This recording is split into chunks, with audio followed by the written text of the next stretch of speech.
think back to our time in Brooklyn. What do you think of?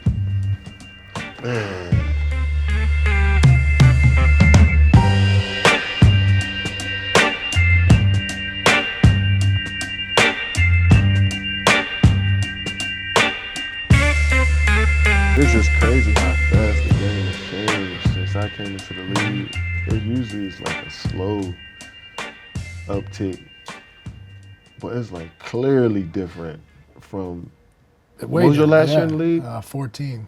And it's 14 and now. Right it's then like, is when I feel like that looked like the '90s compared to. Trying to do this. Yeah, we done with the 90s. The 14s, the 10s through the 14s look like the old style of ball. Right. Because of the, It's crazy right now. But now it just look like we totally playing different. 2K. I love that we shoot so many threes. I love that we got big shooting threes now.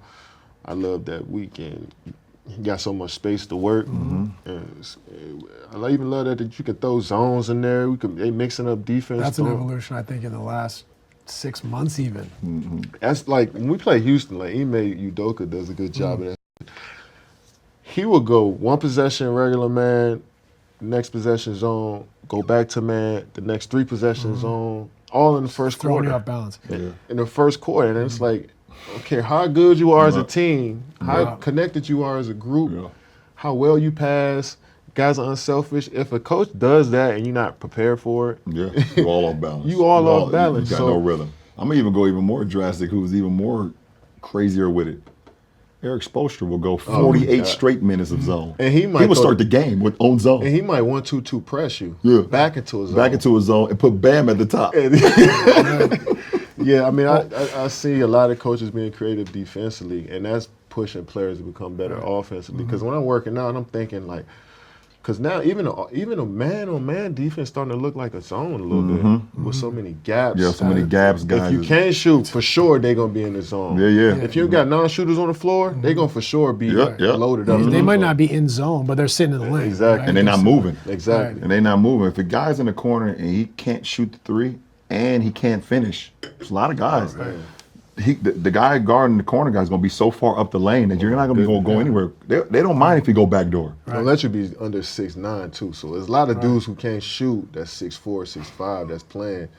And you can just put Jokic on them, and if you're not getting an offensive rebound on him, you're not going to lay up over him. He's not even looking at you. You know what I'm saying? So if you can't shoot if you just can't shoot at all, it's a premium.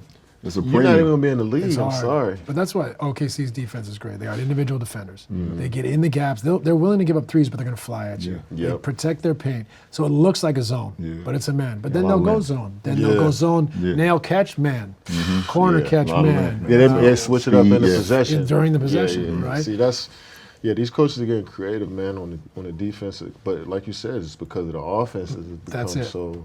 It's tit for tat. Offense got so good, we got to change our defense. Yeah, we got to figure it out. Defense gets good now. Like you said, it's pushing you to think about how do I find new spaces, right? Yeah.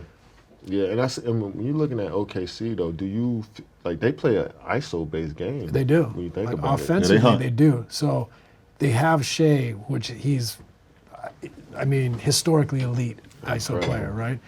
Then they have Jalen, who's like kind of an all-rounder. Chet brings versatility. The key to me is Hartenstein in a way, because he for 20 to 30 minutes a game becomes like a fulcrum, a hub, like the DHOs, the floater, the passing, to just floater, take the right, just it's like the rug that brings the room together. Bigs, man, that floater, you get way more points than just chucking up threes, man. Especially when you play with great players. But he's been a hub for them, getting those other guys involved. Yeah. It doesn't make Shea have to do it in isolation the whole game. It doesn't make Jalen feel like, I got to do it all the time. Yeah, especially in the postseason when the game ramps up physically, to be able to have a big as a hub, okay, you pressure me, okay, you stop me, boom, now I'm playing chase game. Right. Now you can't grab me then. Right. Now I'm playing chase game, I can go back door, which Hartenstein can, we know he makes that back door pass with the best of them.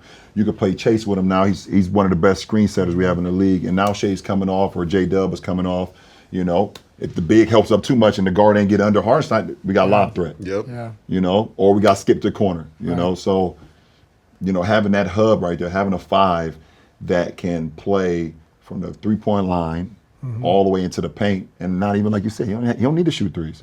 He know his game. You give it to me in the pinch post, you give it to me on delay action. Y'all trust me to make the right play. I mean, those bigs got to come into the league with that now, right? Right. Nowadays, you got to be able to play DHO, pinch post, like move, make decisions. Know which angle to set it on. Right. Just When to keep, when to get rid of it. Yeah. I think he, though, like, he is the fulcrum for their randomness. Shea is, he's just so elite at it. He's going to attack, but he's kind of the fulcrum to like, now we're going, they've 2 on Shea, now we're going to go play. He's going to play, make on He the knows other when to side. flash. You could tell sometimes his flash is random. Right. The play might break down a little bit. We ain't got nothing. He just run up there. Great feel for random chaos. You know what I'm saying? That Organized random chaos. Yeah, chaos. organized chaos. You know what I'm saying? So they got a damn good team. Good team. It's fun to watch. I love that the league is trending towards that, though.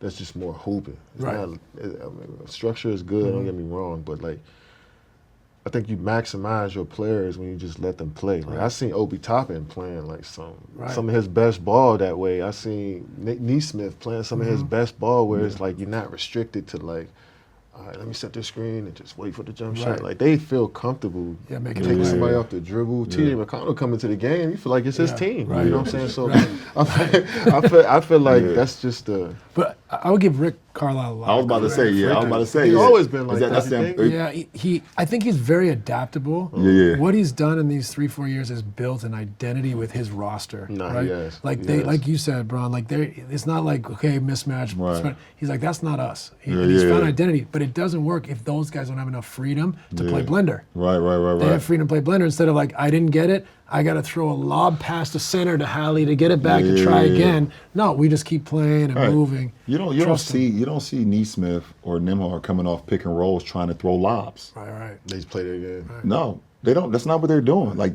everyone, they know exactly what the hell they're doing. They know their role, and they are starring in their roles, and they even going outside of their roles. I mean, we even talked about the game Neesmith had, the game one in New York when he went crazy. The finals with that one. Yeah, that was game one. They was down. He hit up 5 or 6 threes in the last 2 minutes or something like that. Like, that's just, but that's empowerment from the coaching staff. But it's also empowerment from you as an individual. You have to, a coaching staff can give you some freedom. Right.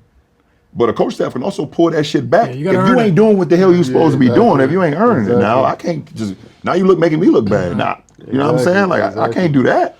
So. And what I love about Indy, too, and I think it's an underrated factor, like Tyrese kicks the ball ahead. Throws it ahead. Like, he doesn't dribble across half court every time. Like, when they hand him the ball, the center hand him the ball after, he kicking it ahead no matter who it is. I think. And I tell a lot of young team, like coaches who want to talk ball, I'm like, if your point guard not kicking the ball ahead, you gotta, in my opinion, your team is not going to be as good as you. More pressure on your team. It's way more pressure when he's not kicking that ball ahead. So when you kicking that head to Siakam and he coming downhill on whoever. No help. You kicking it to Obi Toppin downhill. Now he dribble handoff to Aaron Neesmith out the corner. So that kick ahead for them is the reason.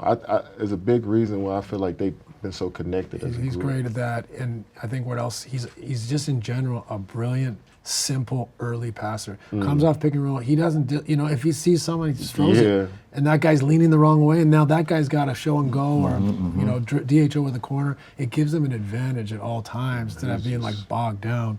So I'm impressed. He's just an efficient. Like all his movements just seem efficient. He doesn't turn the ball over. Right. He don't shoot bad shots. Like I think he could be more aggressive too to score the ball sometimes. Yeah. He might have to be. Especially this next game, but just their connectivity is based a lot on just moving the ball, simple plays like you said. And they always say like, it's funny because people say like, well, they don't turn the ball over that much, but they play so fast. I think now like it's almost easier to not turn the ball over. You're not thinking about I got to make a play. He's open, chuck it. Pinch post, give it back. Yeah. Like you're not thinking me, I got to make a play. You're just thinking simple plays. Yep. So now it's not like high risk all the time because that's how we play. We just get rid of it. So you end up, and maybe I should give them more credit, but they end up almost the style allows them to not turn it over because they're just playing simple. Yeah, you're right. That's why it looked so weird in game one early on when they was turning the ball over so damn much. Was that 25 turnovers? OKC's defense, and they won that game. Yeah, it was like 21 turnovers at halftime or something. That's like crazy. I think it was 26 for the game. In the finals. Yeah, in the finals and still won. Well, that goes back to your thing about Rick trusting these guys. Right. So where does he get that back?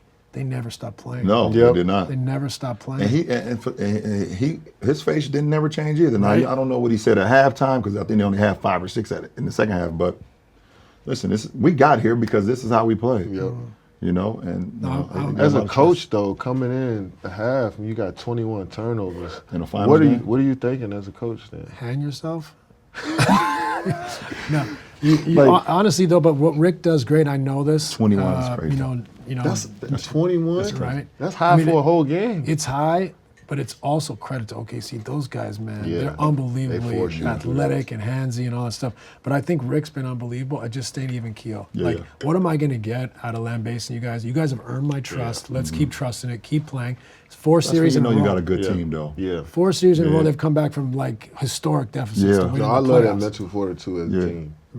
Like they are mentally strong. They're disciplined on what they want to do, and they're gonna live and die on who they are. They're not making no changes. I respect that as a team. It's good, good team. Yeah, they don't get bogged down. Nah. Right? Like when you sometimes in the playoffs things get tight. You start to slow down. You start thinking too much. They just keep playing. I respect that team.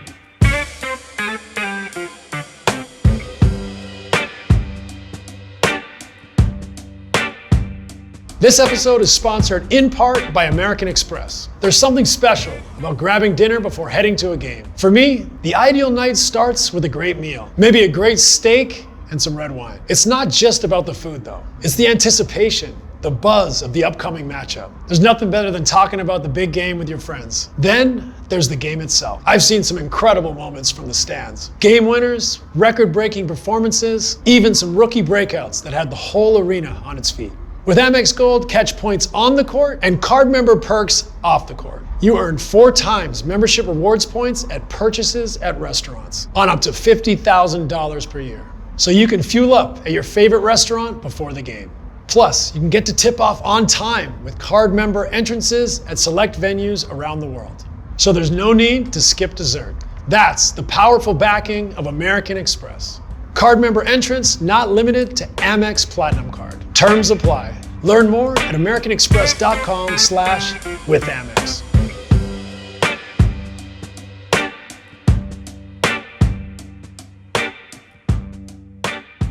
One thing that I want to ask you about is like how you found basketball and like how did it take hold of you? Like how old were you? What was going on? Where was it? That's a great question. I think about that all the time. I was about 8 years old.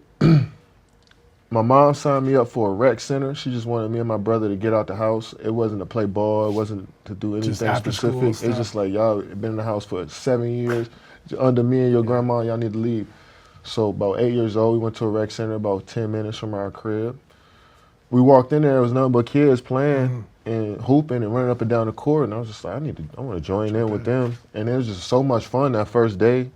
And I just wanted to come back. And I just kept coming back every day. And then when you see that ball go through the rim, it's just such a satisfying feeling. It's just like for the first time, I felt like I was doing something right in my life. You know what I'm saying? When the ball hit the rim or go through the rim. So I just love that feeling. And I just kept coming back. And then I had some great influences at the rec center. Older guys who taught me how to play, who put me on the team for the first time, just encouraged me all the time. Just, just big brothers figures to me early on. So that just built my love and the camaraderie that came with the game of basketball. It just built from there. So I want to say like 8 or 9, I really fell in love with just the process of basketball. Getting in the car, going to the gym, putting my stuff on, working out, talking to my teammates, after practice, all of that stuff just became a part of me. So from 8, 9, 10, you were like working on your game. You were Yeah, just I was playing. You were already preparing like, to I be in want the to get NBA. better. I want to see that. Really? Like I want to play in the league. Yeah, 8, 9, like 10. I remember seeing that's when we first got dial-up internet. Like when I was 9, 10 years old. So I'm on NBA.com a lot around that time when I'm 10. And I'm looking up. Vince Carter's my favorite because he's dunking so much and he showed enthusiasm in early in his career. So I was attracted to what he was doing, and so I just kept researching on NBA.com, trying to find anything inside stuff. And I was just looking for stuff that was basketball at the highest level, and that's where the love built. And then I was just like, I want to do that. Told my mom's that at 9. I just started training. I was training before that, fundamentally, working on my left hand, right hand, jump shot stuff. But my training just became, the regimen became, Intentional. yeah, just what I was. Yeah, I could tell. Box jumps, running up hills, duck walks. Shooting 200 shots a day. My mom and my trainer, who's my godfather, who's my coach, like somebody I really hung out with before all of this, he started to get upset with me in workouts. So I just started seeing everybody vibe change around me. So mine's just changed, and I just became more focused on wanting to be the best player I could be. That's interesting because you could go two ways at that age. Yeah, Right? You can be like, this is a lot. Too much, And yeah. You kind of embraced it in a way.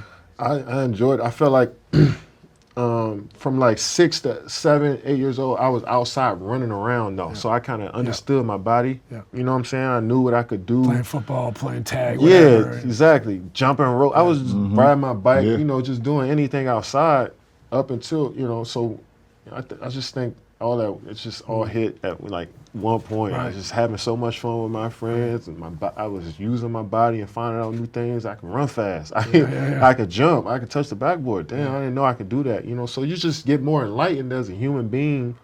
Yeah. You know, It inspired you. Yeah, it just inspired me to be out there, and I think that's just what's keeping me going today, to be honest. And who, like, I think you mentioned your godfather, but like him, maybe others, like who were like, maybe Wanda, who was your like key believers? I think everyone needs someone that's like, you can do this, you're great.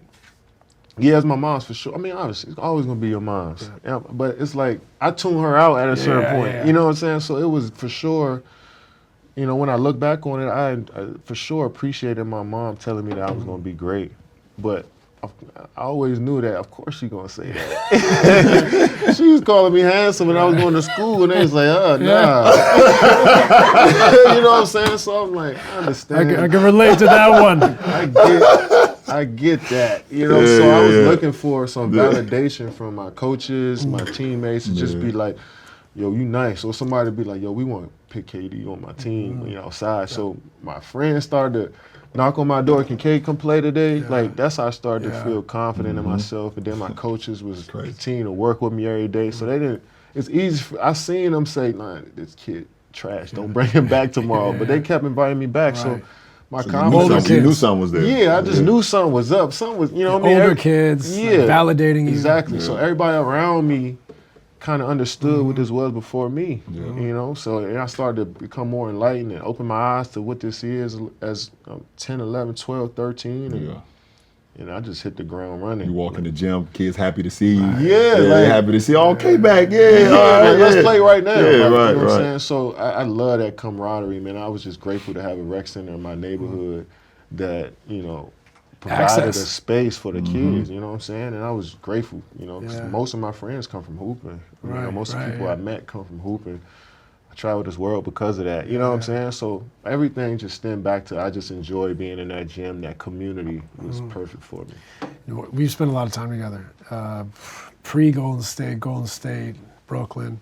Like, you have an obsessive work ethic around your routine and like staying sharp and trying to get better. The seeds of that was built then? Like, that wasn't something that, like, you know. You should have saw him this past summer, last summer, when he couldn't work out yet because his calf wasn't right. Oh, he was sitting on the sidelines, Shooting in a chair. Literally wanted to cry, bro. He was so upset. Like he couldn't, like, the first couple of weeks he couldn't do nothing besides like get up and just like. As soon as we got in the gym, we had picture day. He didn't even get dressed. Didn't put his uniform on. Went straight out to just start, like, just pissed and like for sure it's in him. Yeah, man. It's, I don't know. It's that kid-like trait. I mean, we all had obsessive shit as a kid. You played with the same toy for a month sometimes. You know what I'm saying? You did the same stuff. I just think I keep that kid-like energy in me. And I'm and that's what comes from enjoying what you do, wanting to be great at what you do.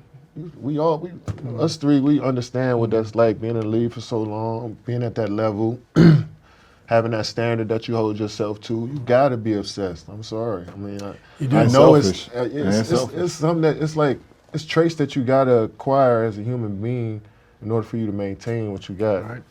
And obsession is one of them. And we look at that and we frown upon that as human beings about stuff. But if you really truly want to be great at basketball, I'm telling you now, somebody who's done it, I don't want to speak for y'all, but I kind of just understand y'all, but you have to be obsessed with wanting to get better every day. And it's like, if you don't think that way, if you don't act that way, then just that simple, you're not going to be great at it. And so I understood that early.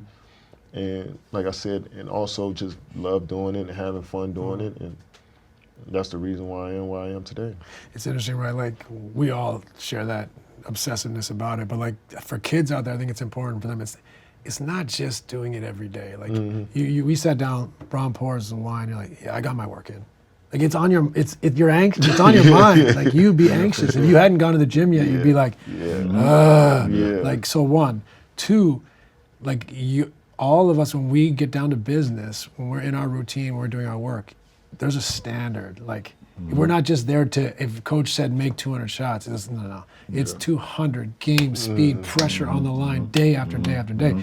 Just kids, I think they have to understand, like, it's not just the volume, it's not just the consistency, it's the approach. And also they'll learn that as well over time. It's not going to happen day one to the kids out there. I agree. They'll learn how to train the right way. They'll learn how they can get the most out of their training, how to get the most out of their workouts. And then, like Kay said, he started to feel his body change.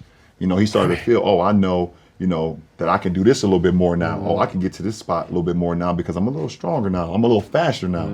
Even at 10, 11, 12 years old, and I look at it, obviously I've had my two boys that play basketball, whatever. And, my daughter's playing volleyball right now.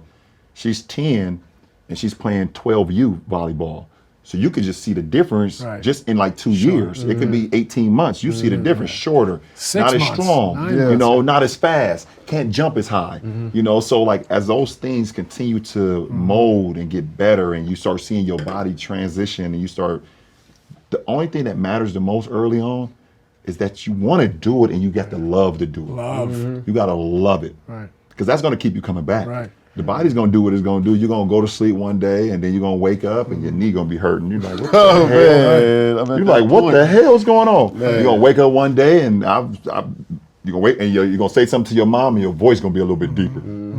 You're like, oh shit. So like it happens like that. But you're right, though. It's the love. Like you can't live without it right now, right? Like, I've had to move on. It's hard. Right, it's hard. You're not too far away. You're not too far away. Like, you guys now have a immediacy with that. Like, you know that you got to make the most out of this. You've seen there, been there, and done it. Like, that all starts with love. Yeah, for sure. And it's gonna stay there with love, because we can easily get jaded by the business of basketball and the responsibility that comes with being a breadwinner in some of our families or. It's a lot that comes with being an NBA player that we don't discuss a lot. It's like that unsaid thing, but we deal with a lot as human beings and as basketball players, but when you get on that basketball court, that is like your sanctuary, man. Yeah, you can't let that get affected by all of the that comes with life, you know what I'm saying? So once you keep that sacred, and it takes some time for people to understand how sacred that is. Like, I'm not coming here to interview with y'all if I ain't work out today. Like, I'm not gonna change my workout. I love you, Bron. I love you, but I'm not. They definitely told me Kay can only do after 2:30. I'm like, see, I work out at 7 a.m. I gotta wait till 2:30 to see this motherfucker. It was just like I just can't compromise that. You know what I'm saying? Yep. At this point, 100%. You know what I mean? And I think that's what we all get to once we love something. Do you think another driving factor in our careers right now is others who had the talent and others who had the same opportunity didn't make the most of it in their later careers? Yeah, like people that we grew up watching, people that, that you felt like, damn, I wonder if they worked hard. I wonder if they really put the time into it. 1,000%. To now, like you look back, sometimes I go back and look at certain players back in the day, I'm like, damn, he only played 11 years? Yeah, no, or he only played 8 years? Like, and when you're young, you don't really know, but it's like. Nah, you're right. I mean, you definitely look at, because if you're not looking at the guys that come before you as examples, then. And good or bad, correct? Yeah, good or bad, then you're not going, it's hard for you to, be ready for what's ahead. Like, I've seen guys that you drove me every day. Go and watch your games, watch your box scores. I'm like, all right, if he on that level, why can't I try to be at that same level too? So that drive, but then you look at guys who didn't necessarily pan out, and you know their situation, and you want to avoid that too. You know what I'm saying? So, yeah, all of that stuff plays a factor, but it's not just one or two or three things that make you a good basketball player, things you have to do to be a great basketball player. It's so much you got to retain and understand in order for you to get the full potential out of yourself, you know what I'm saying? And the research is a big part, in my opinion, of becoming a great basketball player. Who you listening to talk the game, what you watching, how you watching it, how you watching film. You know what I'm saying? Are you researching old players and see what they did to understand the foundation they laid down for you? Are you being real with yourself? Are you being real with yourself when you watch film? Are you holding yourself accountable after games? Right after the game, you know what I'm saying? So it's a lot of stuff you got to ask yourself. You got to recommit to this game. Just like you sign a new contract, every time you get better as a player, I truly feel that you got to recommit and sign that contract with yourself every so often. Like, all right, yeah, I'm 10, 12 years in, I got 4 MVPs and 4 championships. Like, but do I still want to do this shit? You know what I'm saying? Because you know how hard it is. Some people say, I want to go play baseball. Right? Yeah. And then I want to come back. Or some people say, I'm going to go 22 straight. And, you know what I'm saying? So it's a contract I feel like you got to have with yourself, too, in order for you to be a, great ball player. Or to have a long career. That's the goal, to be in the league for 20 years. I tell you, that's the goal.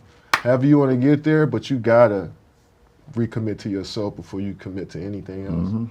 That's interesting. But, like, all that's a factor, like seeing what other people did, seeing maybe they didn't fulfill their potential, they didn't keep going as long as they could have, but it all starts again with that love, that passion for what you do every day. For sure. You know, because that ain't gonna last. That ain't enough. Right? That ain't enough to right? keep you going, seeing what other people did or didn't do. It's about you at the end of the It's day. about, You can't just chase other people. You gotta run your own race. You gotta be deeply inside it and engineer that thing, drive your own bus. You know what I mean? I was gonna say, how does that, at this stage, you're like, what is success? I asked you first episode, what does success look like for you, like the rest of your career?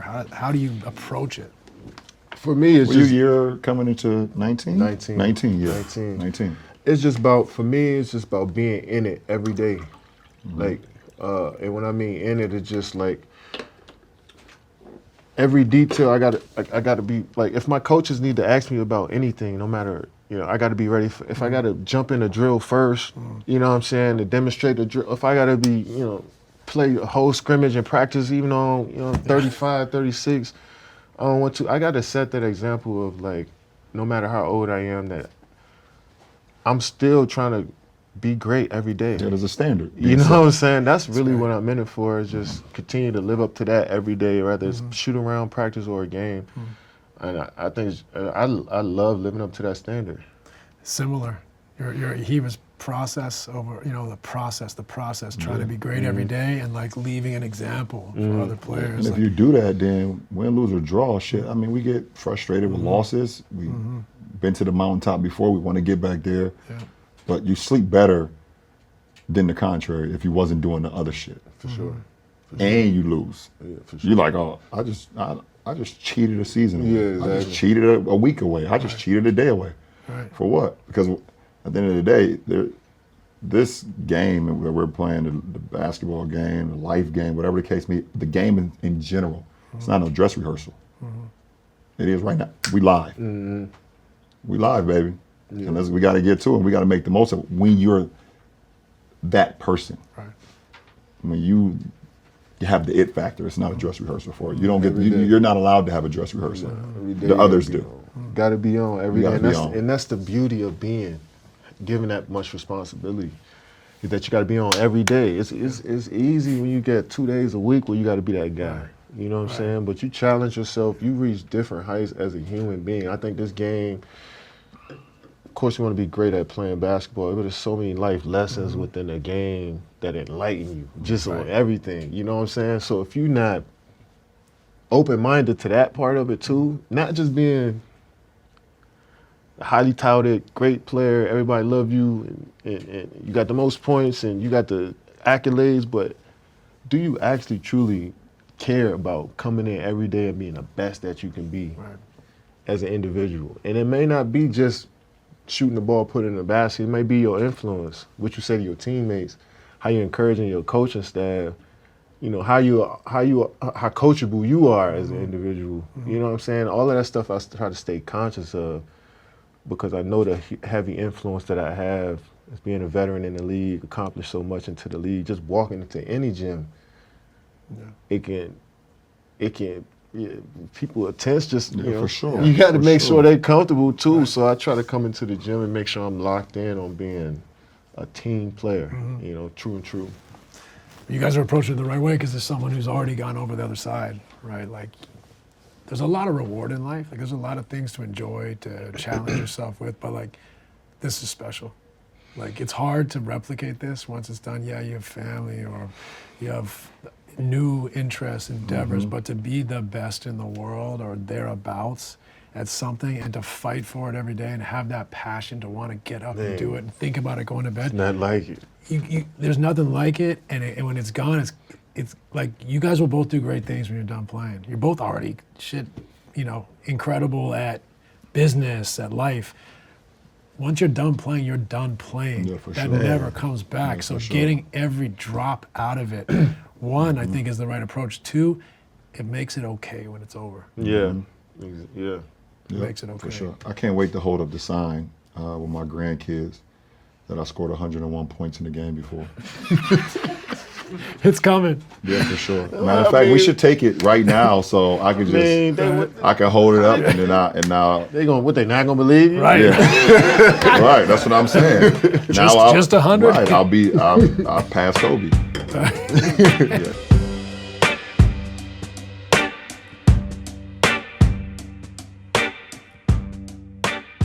Something else I want to ask you about is, here you are with this incredible passion, incredible efficiency. Still, you tore an Achilles, like later in your career. Oh yeah, I forgot about that. And forgot about it. Like that's crazy. Right. In your 30s, you tore an Achilles, recovered, still incredible player. We right now, Dame and JT, are going through that. Two great players. You know, obviously Dame's in his 30s, JT's in his 20s. Like maybe talk a little bit talk to camera, JT. No, but you know what I mean? But talk a little bit about what that took and what these guys have in front of them. Because 25 years ago, maybe 15, 25 years ago, I don't know that you could.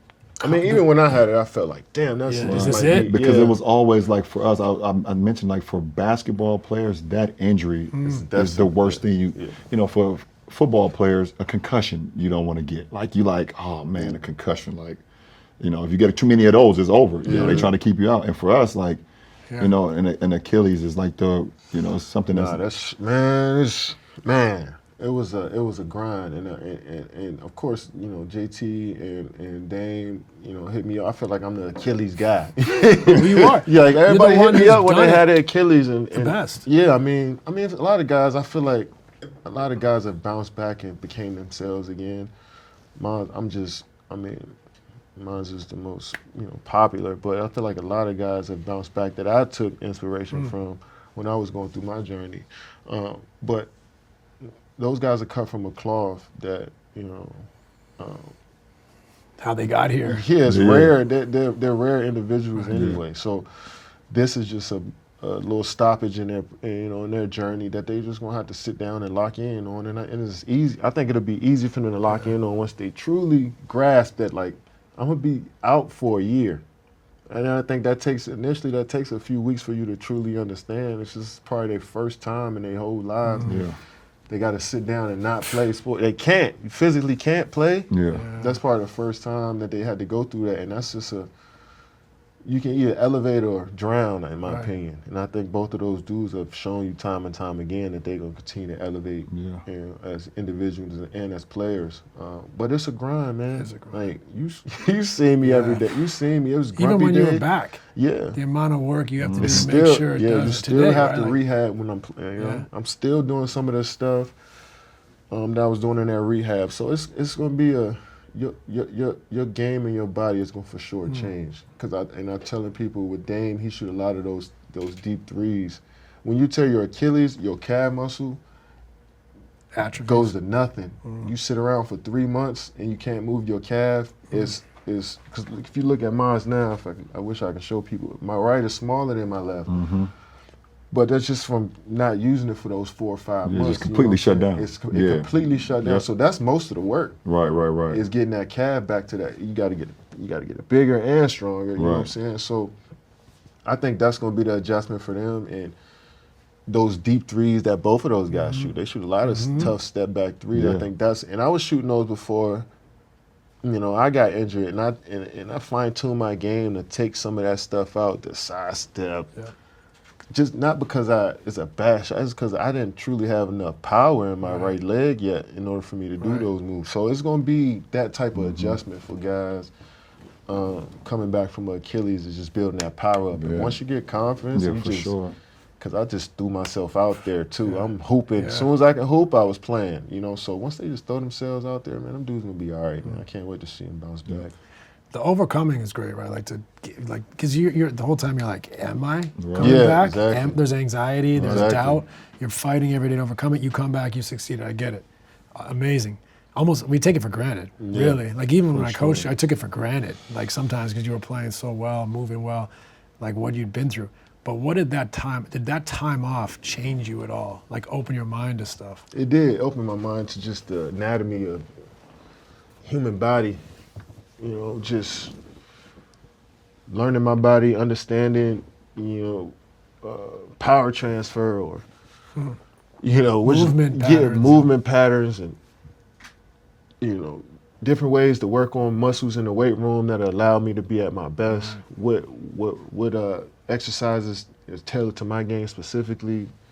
I started learning more about that stuff, which, made my workout regimen just even more detailed and routine.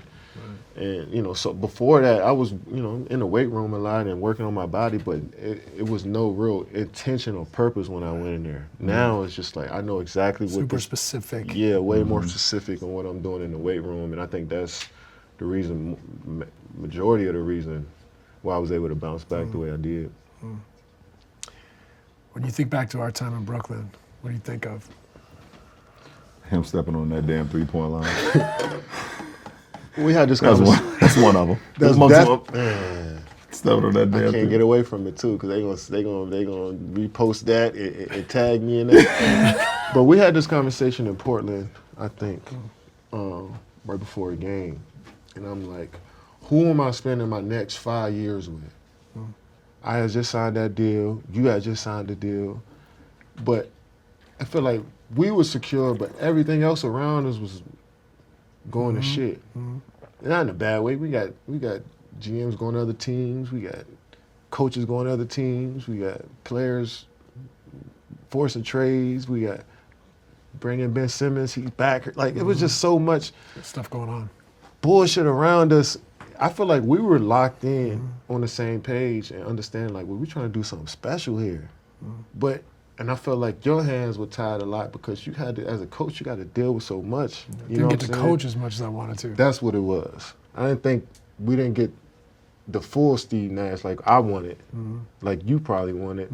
I just felt like it was just too much, too many distractions in a way, and you can't win that way. And but I felt like we had great intentions though. I felt like we cared enough. I felt like every day we were trying to push towards winning the champ. It was a great vibe in there. It's some of the best times. That first year, that's why I signed that deal. That first year, man, most fun ball I had.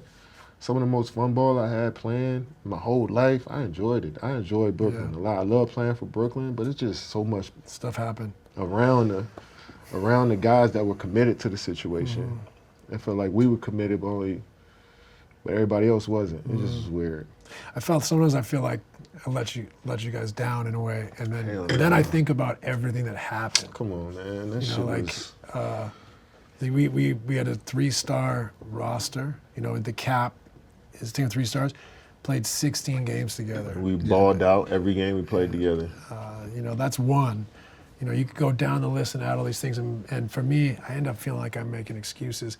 Reality is, from my perspective, I feel a little bit like I let everyone down, but then I realized there was so much to me, and I just wish I had more of a chance to develop as a coach I think so too. I just think your hands were tied too many times.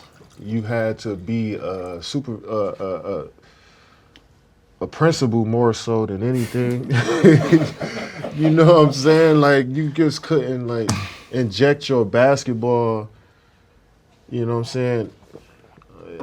Just everything that you have basketball. I didn't feel like you could inject that into everybody in the way that we all envisioned. You know what I'm saying? Just because of the distractions, COVID, injuries. More than anything, I think it's injuries. I feel like we had a good chance to win that first year. But we were injured. And James shouldn't have been playing. He was on one leg. Kai was got out. hurt. Jeff Green was in and out. Yeah. So I think more than anything, I think we had a great chance to win it that year. I stepped on the line, but yeah, it's just it's life. Some shit happens that way, man. Like, right. But I don't think that should be an indictment on anybody. It's just like people don't understand context though, man, and what truly happens and how you need to really be connected as a group. Like they just looked at the names and thought it's supposed to be perfect. And people always think like you said, without context, but also they want to come in over the top and say, they didn't do it, they didn't do this, they didn't do that. I think for guys like that go every day, like our approach to our routines, it's war. Every day. We're not afraid to lose. Yeah, right. Exactly. You know what I mean? So when we lose, it doesn't work out. We're not at home and everyone's like, they're killing. We don't think about that, right? We think about like taking on the chin. Let's get ready for whatever the next war is, right? We're going putting our boots back on the next year. Like that's always been a mentality, but the dialogue around the league, the discourse around the league, they don't truly appreciate the journey sometimes of what goes on. Even the ones that don't work out. You can still see some beauty in the Sacramento Kings that didn't win the chip. Right. Or your Phoenix Suns that didn't win the championship. Yep. Like if you really love the game of basketball, you can pull great things from all of that stuff. And that's what I tend to do with that Brooklyn situation is we had some fun times, we had some terrible times, but that's life. Like that's what makes you a better human being. But for the most, I mean, if I'm being honest, we had more good times than not. Even the times when it was me and four two-way, like shit was fun to me. Like we were successful. Like because we locked in as a family, just us for that little 48 minutes, and like a lot of those games were like high pressure games, late games. I'm sure those, even me, I learned from, but those young guys took a lot from that too. So I look at the season like that a lot. Of course, we want to win and go to the chip. Right. But it's little small moments that I can appreciate throughout a year, even though we don't add up to winning. And a lot of people don't understand that. But that shit is in our DNA and our blood. Like we look at the game of ball like that. Yeah, I mean, it ended up not being a success, quote unquote, but it's a great experience. Man, come on, great experience. That's all it's about.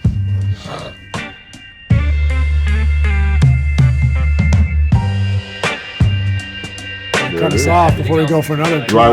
Yeah. I mean, I gotta come back part 2. I think you have to be coming back for part 3. Yeah, right. I think we got 2 of them. Yeah, we got 2 of them for sure. We gotta watch some film next time. Break it down. There you go. Hey, and I want this on the record. You forgot to mention, the only member of the 55, 40, 90. 55. That's what I'm saying. 55. We know that. We ain't gotta put that on the camera. Yeah. You meant to say that. Yeah. I actually looked it up. One year he was 39.1 from 3. And OKC in 12. Thanks for bringing it up. 39.1. And I was 50 from the. Oh my. Like 91. Can we get one photo of you guys a little tighter? Just Like for sitting the or thumbnail? standing? Just standing's fine. Is that or what do you Standing's prefer? fine. Yeah. No, you're in the middle. Oh, You're the yeah. guest. You talking about No. You're the guest. You're the guest. No. You're the guest. This is your episode. Y'all still fighting.